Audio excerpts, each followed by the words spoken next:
Chicago 88.3 FM. And we have with us Carolyn Trowbridge.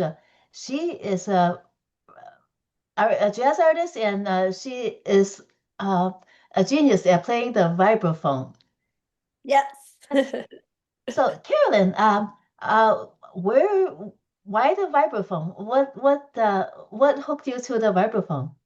Well, I started playing piano when I was really little, and then in fifth grade band, I picked up percussion. I remember the band director coming into my elementary school and showing all the instruments. And when she took out the tambourine, I was like, oh my gosh, I want to Oh, be a percussionist. oh, So that kind of led me into the percussion world. And since I had, the piano skill, I knew how to read. Um, I always got like the mallet percussion parts in band, and I fell in love with it. I fell in love with marimba and vibraphone, and studied it through college and grad school. And then when I finished grad school, I got a vibraphone and started playing in more like soulful bands, and then, have been recording with various types of genres and artists in town and started my own group eventually. mhm. The vibraphone is I've heard it in Asian music as well. Have you ever played with in Asia? Because you're so good at it, and it's uh it's integral to some accompaniments for artists. Yeah, no, I would love to. My husband's actually in Japan right now, and thinking about going to visit and trying to maybe book some shows while I'm over there visiting. But yeah, I mean, marimba is such a popular instrument in Japan, and really that's what, the Japanese marimba was brought over to the United States and made popular through Keiko Abe, and yeah.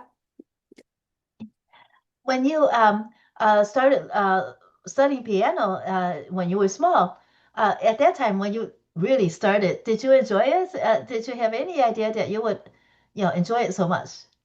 I loved it. I remember when I was about 7 years old, and my sister, who I'm very close to, was eight. We lived in the Czech Republic, and my mom one day said, I mean, my mom played piano, and I always loved like sitting down at the piano, and she would play for me and my sister, and we would Oh, sing. And I remember when the moment she asked me and my sister if we wanted to pick up an instrument and start taking mhm. lessons. And I was like, I want to learn piano. And I just loved it. And I loved practicing to the point where my mom would come in and say, okay, you need to do your homework. You need to stop practicing. You need Oh, to clean your room. And I would just practice. And to this day, I love practicing. So, oh, um, yeah, I was just drawn to it. And both for the sound, both for expressing myself through music, mhm. and as a little, maybe a little bit of a obsessive compulsiveness to me to like practice and get things right and do better and better and better. And yeah, I just Do you envision yourself like when you practice? Do you actually see like what you're missing, and then you aim for that part that you haven't mastered yet? yeah, definitely. And I think it's also, like how can I express this?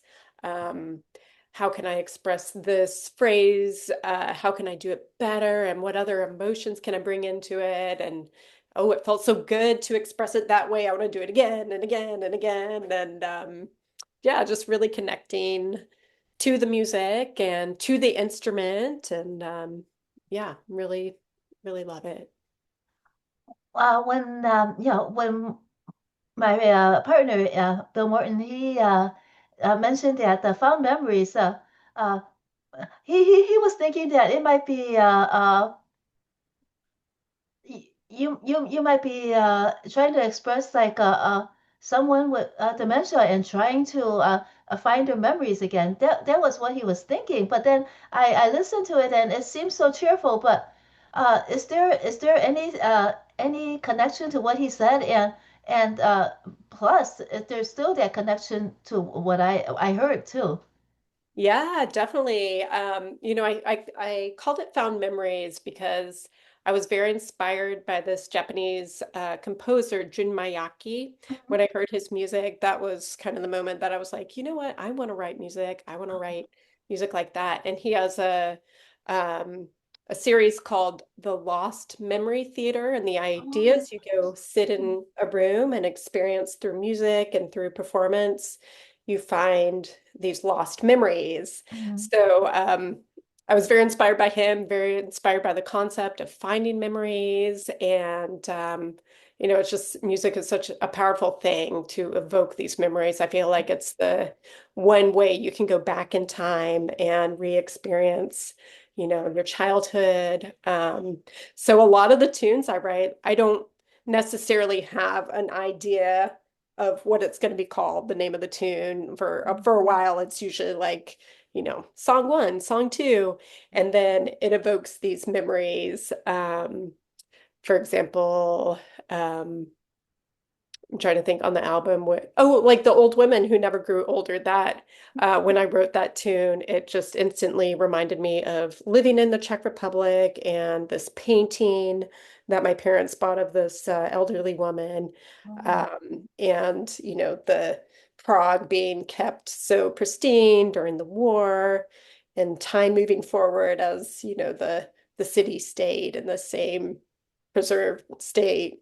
So definitely, evokes memories and or the grackle versus tacotarian reminded me of the time I got attacked by a grackle eating oh, my taco. oh. So yeah, Isn't that definitely a lot of found memories when I'm writing the music. wow? Isn't a grackle a bird like some kind of magpie? Yeah, yeah, it's kind of like a crow. It's the notorious birds of Austin. They are everywhere. They are loud. They have no fear. They will just come in and get your food and yeah. Did it hurt you? To Well, emotionally it hurt me. yes. Wow. And then what's the tacotarian now? Oh, you were eating tacos? I was like, yeah, yeah, yeah. It's kind of just a made up word, like in Austin that like that is the food we eat in Texas. Tacos for breakfast, tacos for lunch, tacos for dinner. So Wow. someone who only eats tacos, Mm, wow. like a vegetarian, tacotarian. Mm, yes, yes, yes. Oh, so how do you feel when you try to express that? Express that. Where do you start? I guess you start with the feeling first and the situation, and then you try to express it with music, right? Well, sometimes those feelings are then after I've written the music, after I've sat with it for a while. Mm. That's when these like stories come out Oh, and these mm, memories. And there are a few that I, have an idea like a baseline. For example, Tuki's engine, that kind of started out. I had a pickup system on my vibraphone and I got a new pedal, and there were only these couple of notes that had this certain effect. So I was playing them over and over, the bass line. oh, And then I, kind of had this idea of like a train beat and kind of a quirky melody. And that was another one that reminded me of my daughter's figurine, her Duplo Lego figurine, the train set. I was like, this oh, is gonna be mm, Tuki. She named this character Tuki's oh, uh, this will be his theme song. So I made a very fun music video to that one that you should check out. It's claymation, okay, animated, and yes. What about what did your daughter think of it? The song. oh, she loves it. Yeah, she is my biggest fan. She and my son, she's 6 years old, but yeah, she's my biggest fan. So Yeah. she's going to be getting lessons too, I guess, starting with Yeah, piano yeah, maybe? she started violin and Violin. yeah, yeah. A lot of times she makes up words to my music and Wow. yeah, yeah.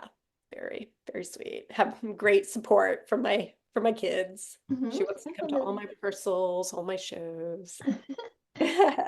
So she's a rapt audience member that's always there.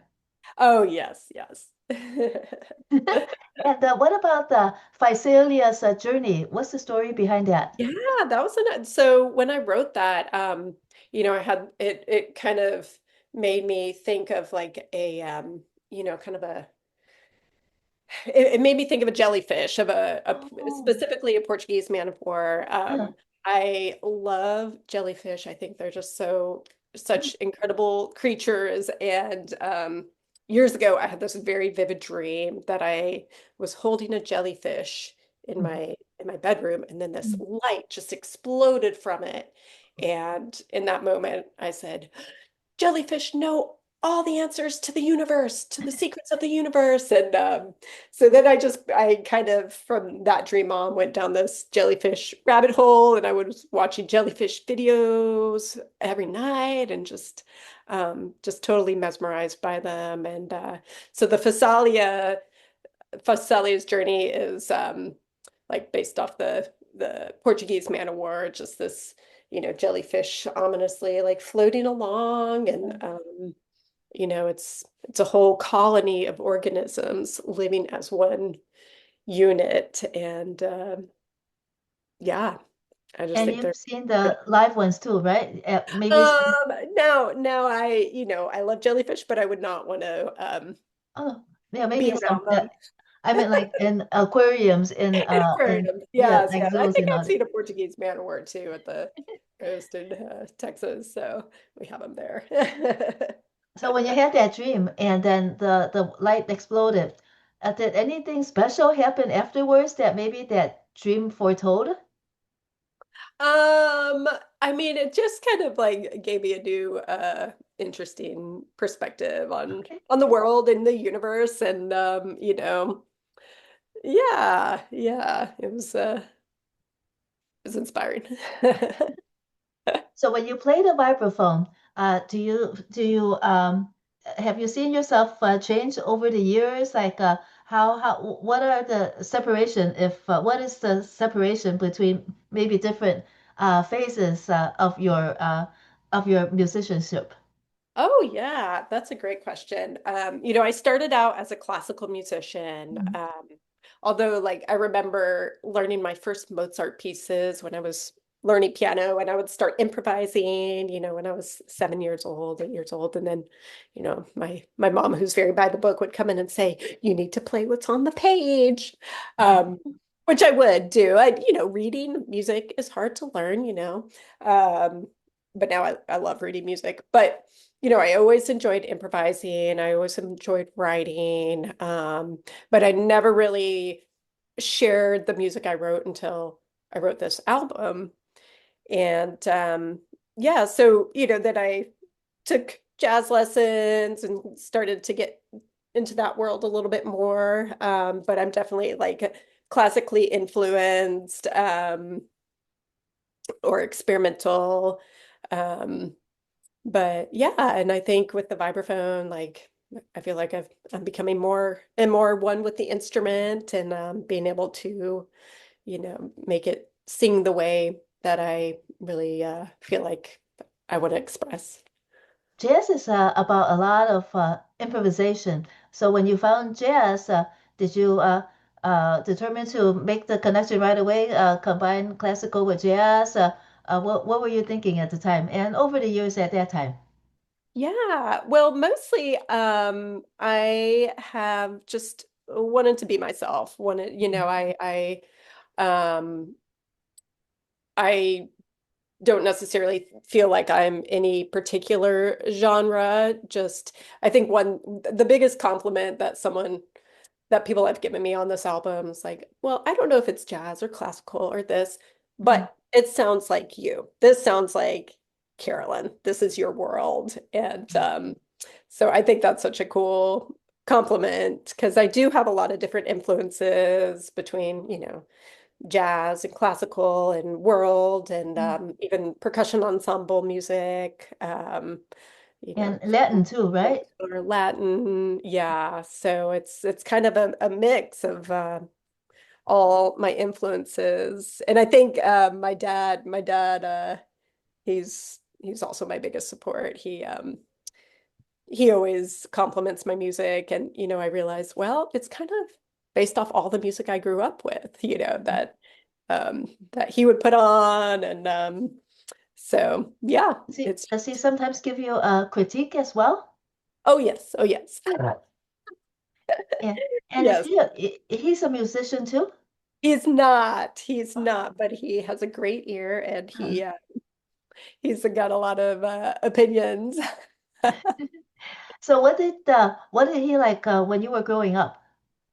Um, so when we lived in the Czech Republic, the only music I really knew of, because, it was post-communism, the only music I really knew of was Eastern European composers, Tchaikovsky, Mozart, Beethoven, Dvorak. I wasn't, loved Dvorak. And that's when we first started buying CDs. And so we had a couple CDs. We had a Benny Goodman CD too. And I just remember my sister and I would like make up dances to all the, Tchaikovsky's Romeo and Juliet, to Benny Goodman, and so yeah, that was the music that we grew up with when we lived in the Czech Republic, and then we moved back to the States, and then I discovered, oh, it's not only classical music. Wow. Um, but yeah, just and my dad loves listening to Brazilian music, Brazilian jazz, and um yeah, Milt Jackson, different vibraphonists, and all sorts of things. So really appreciate the variety that I listened to growing up. What about the an artist that plays the vibraphone? Who was the first artist that plays the vibraphone that you learned of and that you like to listen to? Well, I love to listen to I do love Stefan Harris. I love his sound. I love Gary Burton. Gary Burton's probably, one of my favorites. And he has this, one of my favorite albums is called Virtuosi, which is kind of a classical jazz mix. So he has all these classical tunes that he's, um, you know, improvises over and stuff. And I'm very inspired by that album, as well as Bobby Hutcherson. I love his album. I think it's actually mostly just marimba. It's called Linger Lane.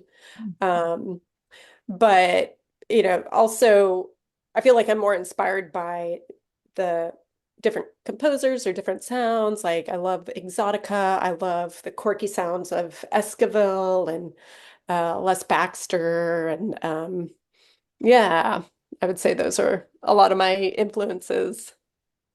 So your cover is lots of different cover is a lot of different colors.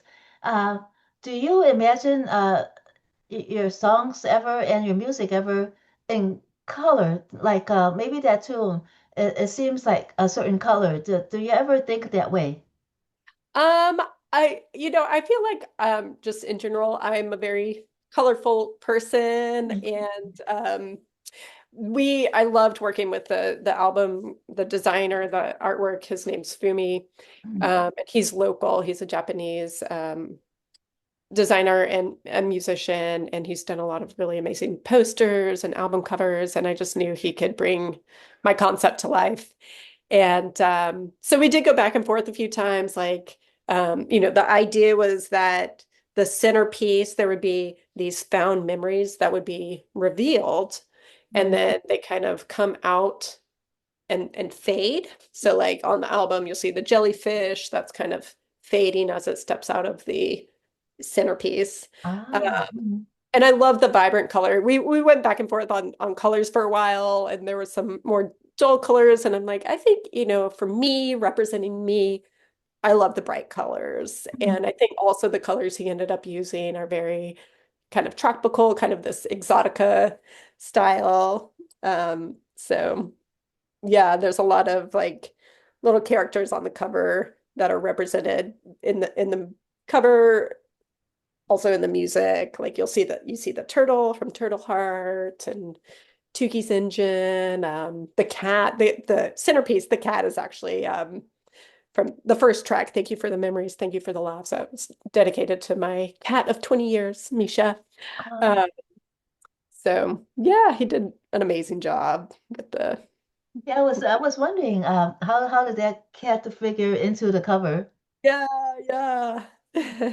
Was it what about your cat? Was Misha a fan of your music too? Like Yeah, how I mean, she I got her in college and then so she, I'd had her my whole adult life and then she passed away after, 20 years. That was a great time. But that's about when I started writing music, writing this album at least. And yeah, I think she would have liked it. She brought me a lot of great memories and a lot of great laughs. and so you I think I've seen that reviews about you that you're a sorceress with the vibraphone. So Oh yeah. what do they mean by that? Well, that was something that the Austin Chronicle, which is like the paper in Austin that does a lot of reviews on musicians and just events around town. Speaking of cats, there's one. They're going a little crazy here.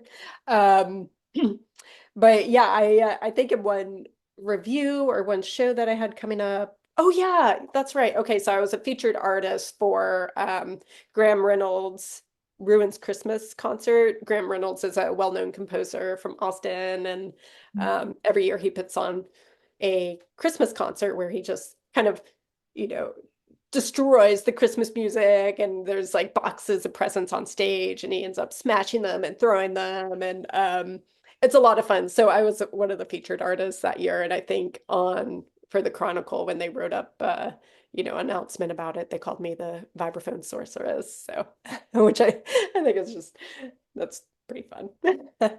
Do they Go. kind of mean that you play the vibraphone maybe differently from other artists? And you have of course, everybody has their own style, but Yeah, how is your style different from other artists, would you say? I don't know. That's an interesting question. I've been told that when I play, it is like I'm dancing and I'm very into movement. I was a figure skater. I was a competitive figure skater, Oh, so mm, movement is very important to me, and that's how I also feel music. And oh, yeah. It yeah, I helps. think maybe in the style and the sound and the actual tone. Um, yeah, and there are not a ton of vibraphonists in Austin, so um, yeah, it's nice to be recognized. Well, Yeah, I think that now that you mention it, that if you were a figure skater, that requires a lot of balance. And then I think maybe you translated some of that balance into your vibraphone playing.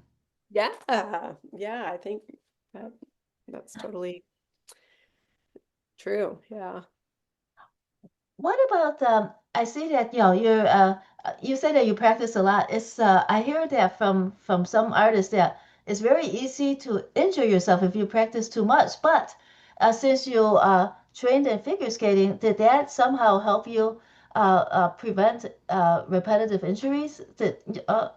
yeah, I don't know. Every now and then, sometimes I go a few days where I'm like doing a lot of admin stuff, so I haven't practiced, and then I'm like, oh, I got a show, I gotta work on this.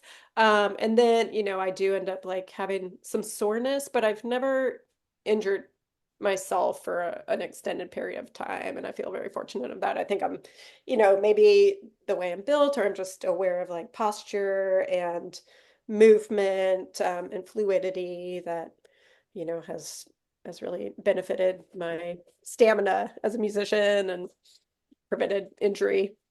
Well, figure skating, I think, probably helped you a lot because it's very easy to injure yourself while you're skating. But if you Yeah. were able to master that, and then you have, I think, maybe more control of your body. You're more aware of things that could Yeah. happen, and Oh, then yeah. just naturally avoid any dangerous movement, probably. Yeah.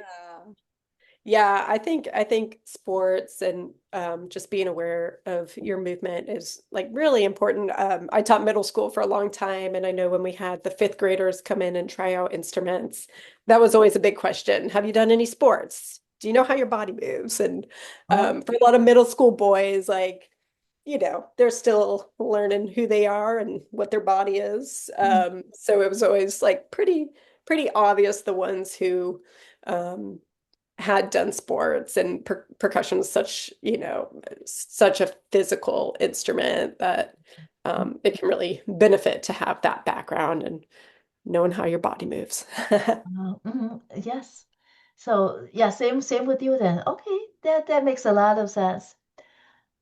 You teach too. So how do you teach? Whom do you teach and what do you teach? So I taught I don't teach regularly now because I've gotten so busy with music, performing and doing a lot of studio work and I have two little kids, so I gotta, be home, every now and then or take them to a doctor visit. But I taught at a middle school for a long time and Texas band in Texas is very competitive and every band program has private lesson teachers who come in during the day. I mean, I was at the school full time teaching lessons during the band periods, teaching before school, doing percussion ensemble, steel drum band after school. And yeah, I was very dedicated. Then I taught the like year and a half COVID years and Mhm. that's when I decided to put a pause on it. But Mhm. now I'll go into schools and do like little master classes or teach week-long summer band camp. And I love doing that, making the appearances. But it just at this point with, the studio work and the rehearsal schedule, having something, I needed to be a little more, have a flexible schedule for And that. you still do shows too. I do. I perform a lot. Mhm. Yeah. Mhm. Yeah. Very Yeah. busy then. Yeah. Yeah. Yeah. Yeah. I perform with all sorts of different groups here in Austin and as well as my own. Yeah. And I saw that a lot of artists, if they need somebody, they say you're very reliable, you're very good, and everybody's calling you. Oh yeah, yeah, yeah. I do get a lot of calls and I'm always excited like to do studio work when artists are coming through town. We have so many amazing producers and studios here in Austin. So, I'm always thrilled to like lay down some vibes on a country album or soul album for artists who come in. I've had played for someone who was in town from Australia producing a record and LA and all sorts of places. So love having those opportunities. How do you connect with them? These various artists that end up asking you to help them out with some accompaniment. Yeah, how do I what? Connect with them. Oh, just producers in town usually, because I've recorded at a Oh, lot of studios. So if they're coming in town to work with like mm, Adrian Casada, he's got a it. big producer. He'll call me up and Right. ask me to lay down some vibes or yeah, yeah. I've worked with a lot of engineers in town and Mhm. yeah. Have you ever been in Chicago? I have as a figure skater, I had some figure skating competitions there, but Mm, oh, not to perform. Yeah, I haven't performed in Chicago, but I would oh, love to. yes. I'll set up a tour Maybe, soon. yeah. Yes. So you're still spreading the fond memories and sharing. Are you starting to work on your new album? I am, yeah, yeah. The album, I mean, Found Memories, we recorded that almost 2 years ago. Oh, mm, And since then I've written a lot of new music and I've had some commissions that I would love to like use as my own arrange for my ensemble. And yeah, this my next show coming up April 19th. I haven't had any shows. I've been enjoying being a band member for a while since my album came out. Um, so my last show was in January and now I'm excited to like perform my own stuff in April and I was eager to have some new music for that. So I have a couple new tunes, but yeah, I have at least an album's worth of new music to put out there and I'm excited to start working on that. And, after putting out my first album, Found Memories, I see what the process is. The business side, all of that is really the hard part for me. So now that I've done it once, I feel like it'll be easier and I know what the possibilities are with like, the sound, the musicians that I can get on the album and add to the album. And yeah, I'm really looking forward to that. At what point did you feel that now you're ready for an album? I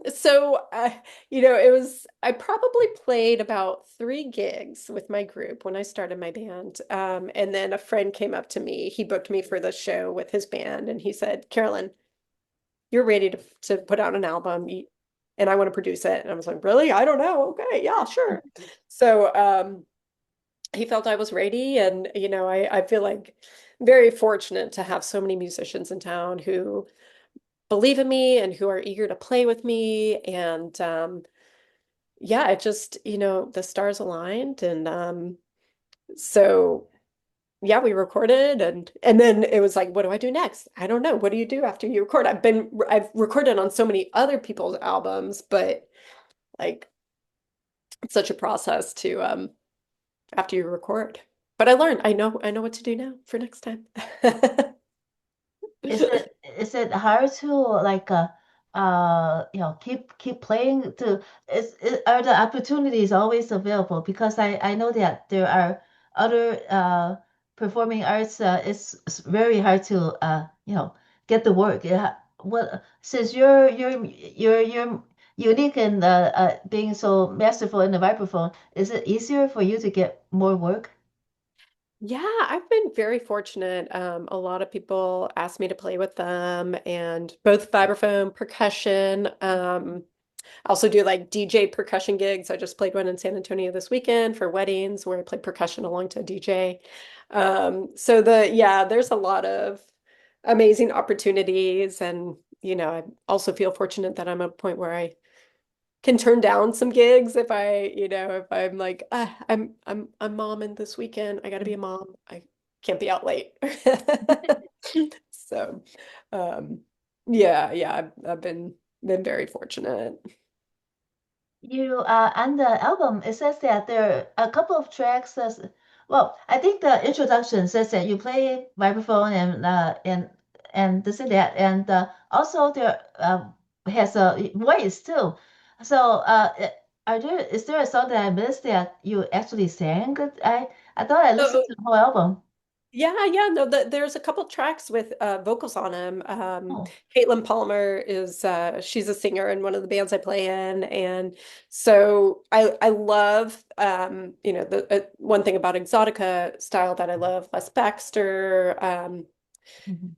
uh, is the vocals as vocal pads, or like Danny Elfman. I'm inspired by Danny Elfman as well, and more as using and Esquivel as well, using the voice as not only like a lyrics, but as a complementary instrument, just with Oh, syllables. So yeah, a couple of the tracks that have vocals on them, Turtle Heart.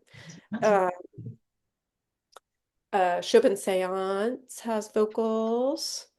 Oh my gosh, there's one more I can't think of. Anyway, for the Tuki's Engine have vocals. Um, yeah, for the album release show, I ended up getting both her, Caitlin Palmer, and another great singer in town, Jenny Carson, to do vocals, and they did these amazing harmonies. And yeah, I'm really excited to do more of that and kind of lean into the exotica sounds for, going forward and for my next album. mhm. Well, Carolyn Trowbridge, thank you so much for sharing your artistry with us. And if our listeners want to learn more about you, where should they go? CarolynTrowbridge.com is my website, and I try to keep up all the shows and videos there, and also follow me on Instagram, Carolyn Trowbridge Music. I'm even better at posting about shows on my Instagram. So yeah, please follow me. Are you on TikTok too? I'm not on TikTok. Haven't gotten into that yet, but Mm. maybe. Yeah, Instagram maybe. was a big leap for me. So, you know, one thing at a I, time. I think that yeah, like little segments of you playing, I think that would be really nice on TikTok. Yeah. Okay, Carolyn. Carolyn Trowbridge, thank you so much for joining us, and good luck to you in all your future endeavors as well. Thank you so much for having me. Such a pleasure. Thank you.